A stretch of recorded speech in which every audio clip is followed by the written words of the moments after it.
Avec vous pour le 10h midi, nous commenterons l'actualité à 11h. L'actualité, c'est également les propos de Barbara Pompili, la ministre de l'Environnement, qui préparerait un texte de loi visant à encadrer, voire à interdire la publicité à la télévision pour des produits qui ne seraient pas bons pour la santé et pour l'environnement. Alors évidemment, on retrouve les fast-foods, la célèbre pâte à tartiner, les voitures à moteur thermique. Que faut-il en penser ? Est-ce que les publicités nous incitent à ce point à acheter, et est-ce que les supprimer suffirait à nous faire changer nos comportements? Pour en parler, Marcel Botton, bonjour. Vous êtes fondateur et directeur général délégué de l'agence Nomen. Bonjour, c'est une agence spécialisée en publicité, en marketing et en nom, en création de noms.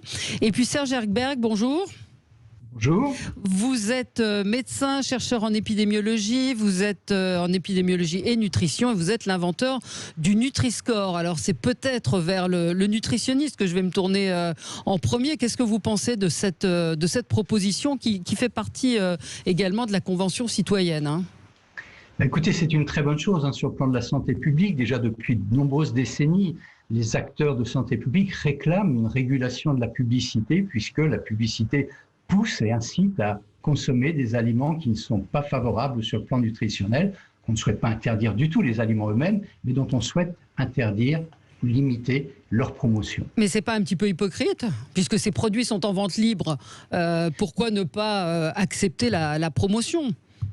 Oui, parce que les produits en eux-mêmes n'ont pas de toxicité. Si vous en prenez en petite quantité, pas trop fréquemment, évidemment, ça ne pose aucun problème dans une alimentation équilibrée. Une barre chocolatée, un soda ne va pas vous faire mourir le lendemain, mais si vous en consommez de façon excessive, là, ça devient plus problématique et la publicité incite à consommer en grande quantité. Donc, ça n'est pas l'aliment qui est visé, mais sa promotion excessive lorsqu'il n'a pas une bonne qualité nutritionnelle. Alors, qu'en pense le publicitaire ? Oui. Marcel Botton, ça veut donc dire que la publicité fonctionne ? Alors ça, il n'y a aucun doute là-dessus. On sait, ça a été mesuré depuis longtemps.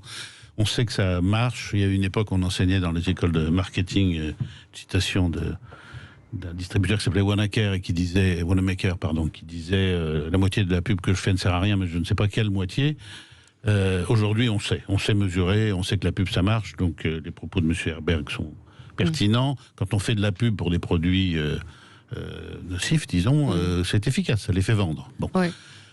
C'est pas pour autant que je suis favorable à cette mesure. Il y a beaucoup d'inconvénients, mais enfin, le premier que je dirais, c'est une mesure faite à la serpe, quoi. C'est-à-dire, on dit, on va interdire la pub à la télé pour un certain nombre de produits nocifs. Alors, et lesquels ? Alors déjà, c'est difficile de définir ce qu'est un produit nocif.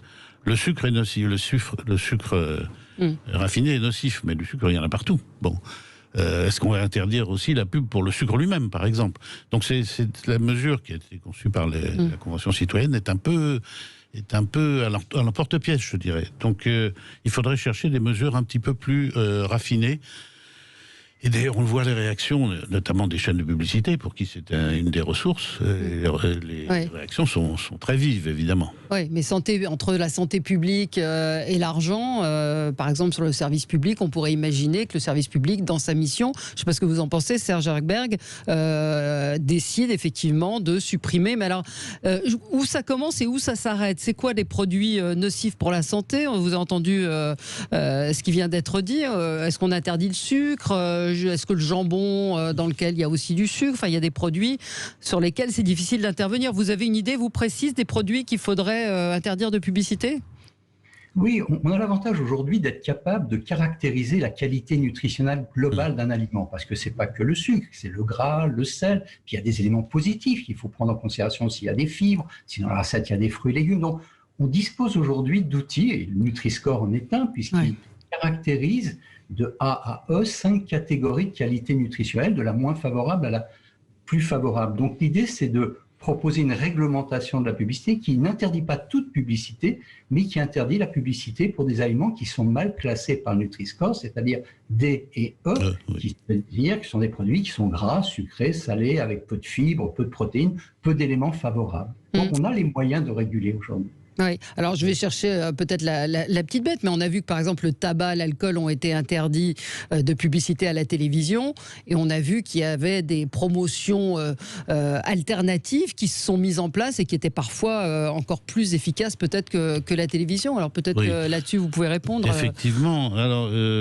d'abord en ce qui concerne le Nutri-Score, Monsieur Herbert a raison. Il y a une étude de l'UFC qui a montré que 88% des produits qui sont promus à la télévision ont des Nutri-Score de D et E, c'est-à-dire les plus défavorables. C'est la plupart des produits transformés qu'on voit. Absolument. Il y a très peu de publicité pour des fruits et des légumes. Absolument. Et même quand on dit, par exemple, 5 fruits et légumes par jour, qu'est-ce que font les gens? Ils se jettent sur les tomates cerises et les choses comme ça, qui sont les produits les moins, les moins positifs en termes de santé. Voilà.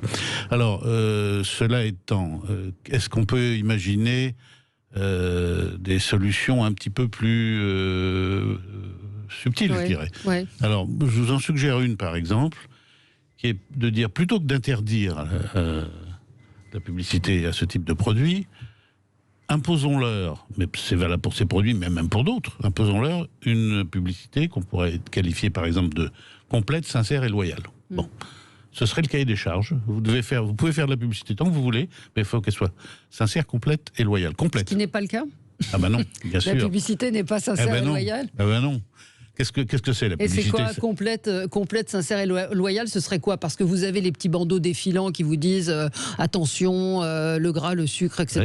peuvent nuire à la santé. Donc, sauf que si le petit bandeau est tout petit et que la pub est très grosse, ça n'est plus loyal. C'est déséquilibré. Donc on pourrait demander à ce qu'il y ait un équilibre établi qui serait jugé soit par les instances judiciaires, soit par une commission indépendante. Les deux sont envisageables. Ça bouleverserait pas le métier de la publicité, qui à la limite il sera en progrès. Et en même temps, il y aurait une véritable information qui serait distribuée aux consommateurs. Donc on pourrait espérer changer les comportements. C'est-à-dire qu'à force... bon, alors cela dit, est-ce que ça marche de changer le comportement? Bah écoutez, il y a des produits comme le cannabis qui se vendent très bien, qui ne font pas de publicité, et ça marche quand même. Donc il y a des produits nocifs qui se vendent sans publicité. Bon. Vous en pensez quoi, Serge Herberg? Changer le comportement par la publicité, ça vous fait sourire?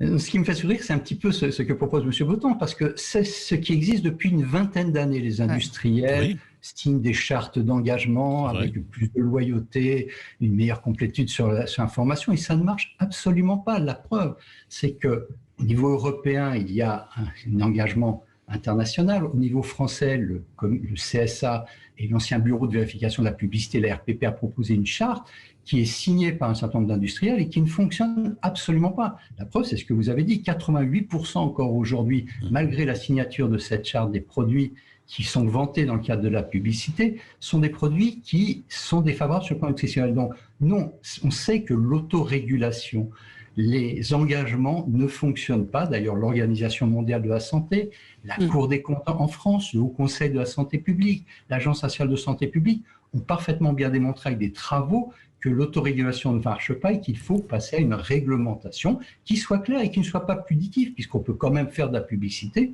pour des produits qui ont une bonne qualité nutritionnelle. Donc il faut simplement changer le paradigme. Les produits qui ne sont pas bons sur la santé, dont la promotion doit être limitée, ne doivent pas faire l'objet de publicité, ni d'ailleurs à la télévision, ni sur d'autres supports de marketing. Et par contre, il y a la place pour une publicité pour des produits qui sont de bonne qualité nutritionnelle, ou plus acceptables. Mais la plupart des produits, on l'a évoqué, qui sont aujourd'hui vantés à la télévision, en termes de publicité, sont des produits transformés, qui sont a priori pas... Vous en voyez beaucoup, vous, des produits qui sont bons pour la santé, Serge Herberg? Oui, il y a tout de même des produits qui contiennent des fruits et légumes dans leur fabrication, des fibres qui sont la fois les fruits et légumes, les légumineuses.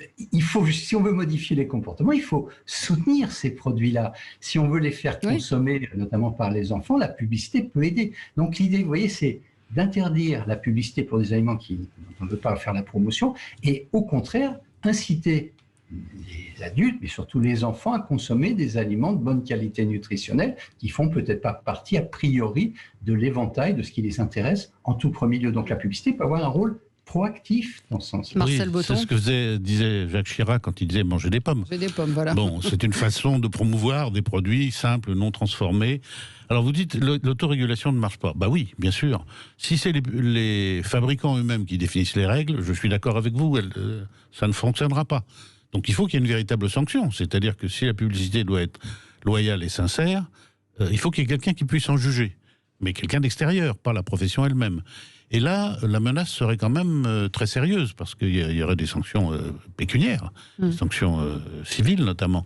Et d'ailleurs, si on prend d'autres domaines où la publicité est interdite, par exemple les produits éthiques, les médicaments vendus sur ordonnance, là, la publicité est interdite, mais il y a une information, il y a des notices qui, généralement, sont loyales. C'est-à-dire, on vous dit, votre risque est de 1% pour tel type de... Enfin, sérieusement, Marcel Botton, vous voyez dire, cette pâte à tartiner, vous occasionnez du cholestérol et provoquer des infarctus, etc. J'aimerais beaucoup. Ce serait une véritable révolution. Oui, mais ça, c'est sérieusement pas possible.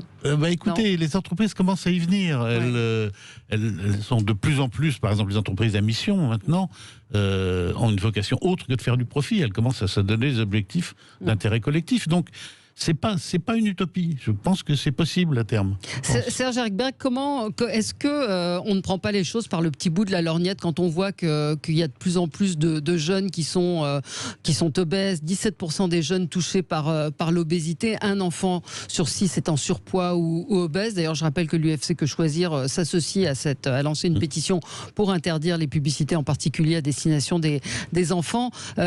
Pourquoi on n'y arrive pas en France et pourquoi on est en train d'être sur une pente qui n'est pas des meilleures en ce qui concerne l'obésité, en particulier l'obésité infantile?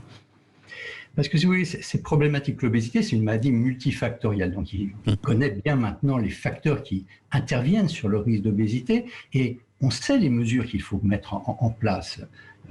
La régulation de la publicité en fait partie. C'est une mesure parmi d'autres. Oui. L'information nutritionnelle sur les aliments avec le Nutri-Score en est une autre. Les systèmes d'accessibilité économique par des régulations fiscales sont d'autres moyens. Donc, il y a tout un tas de mesures qu'il faut prendre en considération. Aucune de ces mesures à elle seule est suffisante. Il faut les combiner dans une vraie politique nutritionnelle de santé publique, mais il faut une volonté politique forte et il faut en effet aller à l'encontre parfois des défenses corporatistes d'intérêts économiques qui essayent de protéger encore la mise à disposition des consommateurs de produits qui ne sont pas favorables pour la santé. Donc, il faut réellement aujourd'hui qu'il y ait une volonté politique extrêmement forte pour que toutes les mesures soient mises en place pour réduire le risque d'obésité, améliorer l'alimentation. Est-ce que c'est la première mesure à prendre? Est-ce que c'est une parmi d'autres, vous venez de le dire, mais est-ce que c'est une des mesures essentielles à votre sens pour changer les comportements? Oui, si vous regardez aujourd'hui d'ailleurs ce que préconise l'Organisation mondiale de la santé ou les grands comités d'experts internationaux, c'est une des mesures, c'est pas la seule, mais c'est une mesure importante et donc elles sont toutes bonnes à prendre. Donc celle-ci, il faut la prendre. Il y en a d'autres à prendre en parallèle. On a progressé puisqu'on a quand même adopté le Nutri-Score en France, même s'il n'est pas obligatoire pour des problèmes de réglementation européenne. Mais on sent que ces mesures, bout à bout, peuvent permettre d'enrayer l'épidémie d'obésité, d'améliorer l'état de santé de notre population. Marcel Botton. Oui, je voulais soulever un petit problème en ce qui concerne l'efficacité de cette mesure aussi, c'est que elle concerne en priorité, je dirais, les jeunes et les adolescents. Or, justement, ils regardent de moins en moins la télévision. Et ils sont plus sur les réseaux sociaux. Donc, on manque une partie de l'objectif. Ça ne veut pas dire qu'il ne faut pas le faire, mais bon... Après, ce sont les parents aussi qui sous l'impulsion des enfants... Oui, vous avez raison. Oui, Serge Erikberg, c'est vrai que c'est un point... intéressant. D'ailleurs, les recommandations de santé publique, c'est la publicité télévisuelle, mais c'est la publicité sur tous les autres supports, d'ailleurs, radio ou presse écrite, mais également les outils digitaux, Internet. Et là encore, il y a des applications possibles pour réglementer de la même façon le marketing. Compliqué, ouais. Oui, précisément ce que j'allais dire. Vous voyez à quel point on s'embarque dans quelque chose de très compliqué. C'est pour ça que de prendre une mesure globale, qui est de dire, on va changer la pub. La pub, maintenant, va devenir quelque chose de sincère et d'honnête. Ça aurait le mérite de faire un texte simple, qui pourrait mais c'est quoi, par exemple, donnez-moi une pub sincère et honnête. Prenons, je n'ai rien contre la pâte à tartiner ou contre une barre chocolatée. Voilà, alors prenons l'exemple de la pâte à tartiner, dont on fait des manœuvres compliquées pour ne pas citer son nom d'ailleurs. Mais, tout le monde l'aura reconnu. Tout le monde l'aura reconnu. C'était en fin 2008, au Royaume-Uni. Cette pâte à tartiner a fait de la publicité, et cette publicité insistait sur le fait que ça remplaçait, que ça contenait de l'énergie et que je sais pas quoi, mais que ça n'évoquait pas les inconvénients. Et c'est passé devant les tribunaux et ça a été jugé comme une publicité trompeuse. Et cette publicité a dû être retirée. Donc il est possible quand même de demander aux gens qui s'expriment dans les publicités de faire une information honnête et loyale. Alors c'est quoi pour la pâte à tartiner? Vous êtes publicitaire, faites-moi une pub loyale et honnête pour une pâte à tartiner. Écoutez, on va dire, ça contient beaucoup d'énergie, c'est savoureux, il n'y a pas de problème, c'est bon. Hein. Ça contient de l'huile de palme, ce qui n'est pas qu'un inconvénient, contrairement à ce que tout le monde dit. L'huile de palme, ça fait vivre aussi beaucoup de petits paysans. Ça contient beaucoup de gras, et ça contient beaucoup de sucre. Si votre emploi du temps dans la journée, ça consiste à rester assis dans un bureau, et que vous mangez un demi-pot de pâte à tartiner, vous vous placez en situation de danger. Ça, pas de problème. Et pourquoi le fabricant ne le dirait pas? Je ne suis pas sûr qu'il sortirait amoindri d'une communication de ce type. Serge Hackberg? Non, écoutez, là on est au royaume des bisounours, hein. On fait appel à la bonne volonté, à des industriels. J'insiste bien, depuis 20 ans ça a été fait, ça a été proposé au niveau national, au niveau européen, sans qu'on arrive, parce que c'est très complexe, ce que vous dites, c'est encore beaucoup plus complexe d'ailleurs que la réglementation qui dit on permet ou on interdit en fonction du Nutri-Score la publicité. Donc là, on laisse un libre cours à des interprétations, donc des grandes difficultés dans un spot extrêmement court, mais tellement de choses. Vous connaissez mieux la publicité que moi, mais ça ne doit pas être extrêmement simple. Et donc, en effet, plutôt que de laisser une marge de manœuvre qui entraînera énormément de discussions, de contestations et d'interprétations, une réglementation. Oui, mais vous dites la Grande-Bretagne, mais la Grande-Bretagne a peut-être repoussé le spot de Nutella, mais la Grande-Bretagne a choisi de réglementer la publicité puisqu'elle est interdite pour les aliments qui ne sont pas de bonne qualité nutritionnelle. Ça existe en Grande-Bretagne? Oui, ça existe au Royaume-Uni, ça existe en Irlande, en Norvège, en Suède. Donc c'est possible. C'est tout à fait possible et ça fonctionne quand c'est mis en place. Malheureusement, les autorégulations ne fonctionnent pas. On a essayé, on aurait bien voulu. Hein. Ce que vous proposez, M. Botton, on aurait été très content si c'était possible. Ça a été essayé. Vous n'y croyez pas. Vous dites que ça ne fonctionne pas. Oui, M. Herbert, vous revenez sur le terme autorégulation. Je suis d'accord avec vous que si c'est à la fois les annonceurs sont à la fois juges et partis, ça ne fonctionne pas, on est bien d'accord. Ma proposition, enfin notre proposition, c'est de dire il faut qu'il y ait des instances indépendantes qui jugent, que ce soit les instances judiciaires ou des instances, des commissions, mais qui ne sont pas constituées de publicitaires, sinon effectivement ça ne sert à rien. Je suis d'accord avec vous. Maintenant, je crois qu'on est dans un mouvement. Alors d'abord, je vous rappelle quand même qu'il y a un certain nombre de produits qui sont déjà interdits. Hein. C'est pas une première. Hein. Il y a l'alcool, le tabac, même les places de cinéma. Enfin, il y en a pas mal. Changé, Oui, c'est en train de changer ça. Donc c'est pas une révolution, mais ce que je mets en cause, c'est le principe même de la publicité telle qu'elle est conçue. Qu'est-ce que c'est la publicité? Ça consiste à dire, je vous donne de l'argent. C'est de la réclame. Voilà, c'est de la réclame. Je vous donne de l'argent et vous allez dire des choses bonnes sur mon produit. C'est pas tout à fait moral. C'est là où il faudrait changer. C'est le principe même de la publicité. C'est de promouvoir un produit, de le magnifier, d'en faire. Mais derrière cette proposition, encore une fois, de la Convention citoyenne, il y a aussi toute une idéologie, le mot est péjoratif, mais en tout cas une idée qu'il faut moins consommer et qu'il faudrait même écrire. J'ai vu, on demanderait à ce que ce soit inscrit sur les produits. En avez-vous vraiment besoin? Oui, moi je suis favorable à ça. Oui, ça c'est une bonne idée, effectivement. Et d'ailleurs, ce mouvement-là est en train de prendre... d'exister. Il y a des minimalistes de plus en plus qui s'aperçoivent que ça peut faire changer les choses, Serge Hackberg, justement, cette prise de conscience sur l'hyper-consommation?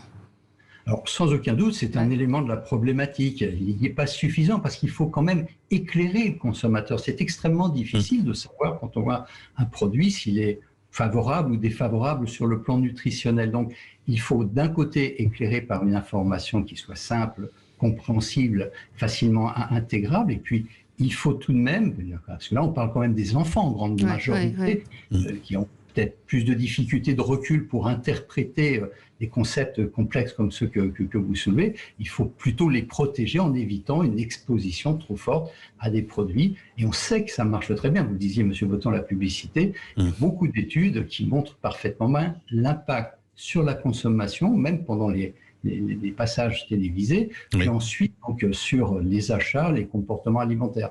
Donc, il faut de l'information, de l'éducation, de la prise de conscience, mais il faut aussi à un moment de la réglementation. Oui, alors soyons clairs, pour ce qui concerne les enfants et les adolescents, enfin les mineurs en tout cas, je suis favorable à cette mesure, parce que là, les moyens de défense sont quand même insuffisants. Donc vous êtes optimiste, et l'un et l'autre, enfin optimiste ou c'est selon d'où vous vous placez, mais Serge Erkberg, vous pensez que c'est une mesure qui peut vraiment arriver ? Écoutez, je pense parce que c'est un contexte particulier où il y a à la fois les éléments scientifiques, puis il y a la demande sociétale, la convention citoyenne, les associations de consommateurs, les parents d'élèves. Donc, il y a une vraie demande de la population. Donc, c'est pas une mesure qui va être mal perçue ou qui est imposée, qui est frustrante. Elle est utile, demandée. Donc, vraiment, on a une possibilité, une fenêtre de tir exceptionnelle pour que ça passe. Il faut que la volonté politique aille à son terme et que les lobbies n'empêchent pas, comme dans le passé. C'est ça, c'est qu'il y a un poids des lobbies qu'on n'a pas évoqué ici qui est très fort. Oui, je me demande si d'ailleurs les lobbies, c'est plus les fabricants de produits transformés ou les chaînes, ou les médias qui vont avoir une grosse perte. Ah oui, on parle de 20 ou 30% de perte de chiffre d'affaires. Absolument, donc je pense qu'eux monteront au créneau, effectivement. Bah oui, en plus ils sont en difficulté en ce moment, donc est-ce que c'est vraiment le moment ? Bon. Effectivement. Maintenant, je suis globalement quand même optimiste parce que je pense que les comportements sont en train de changer. La question, c'est à quelle vitesse ça change. C'est ça. C'est ça le problème. Est-ce que ça change suffisamment vite pour que ce soit efficace. Voilà. Merci à tous les deux. Merci Serge Erkberg et merci Marcel Boton d'avoir été avec nous sur Sud Radio ce matin. On se retrouve dans un instant pour commenter l'actualité, en particulier ce couvre-feu qui risque de nous être annoncé demain. À tout de suite.